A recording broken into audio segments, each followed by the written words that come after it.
নমস্কার বন্ধুরা, নবদ্বীপ ফিশিং ক্লাবে আপনাদের স্বাগত। ব্যাকে যে পুকুরটি দেখছেন এটি শান্তি মণ্ডলের পুকুর, জিরাট।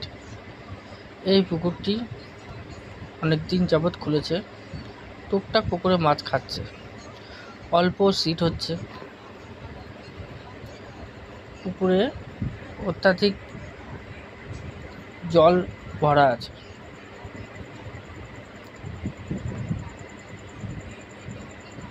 পুকুরে সকাল থেকে বৃষ্টির জন্য মাছ খায়নি, বেলায় টুকটাক টান হয়েছে। কিছু পাল্লারও মাছ উঠেছে।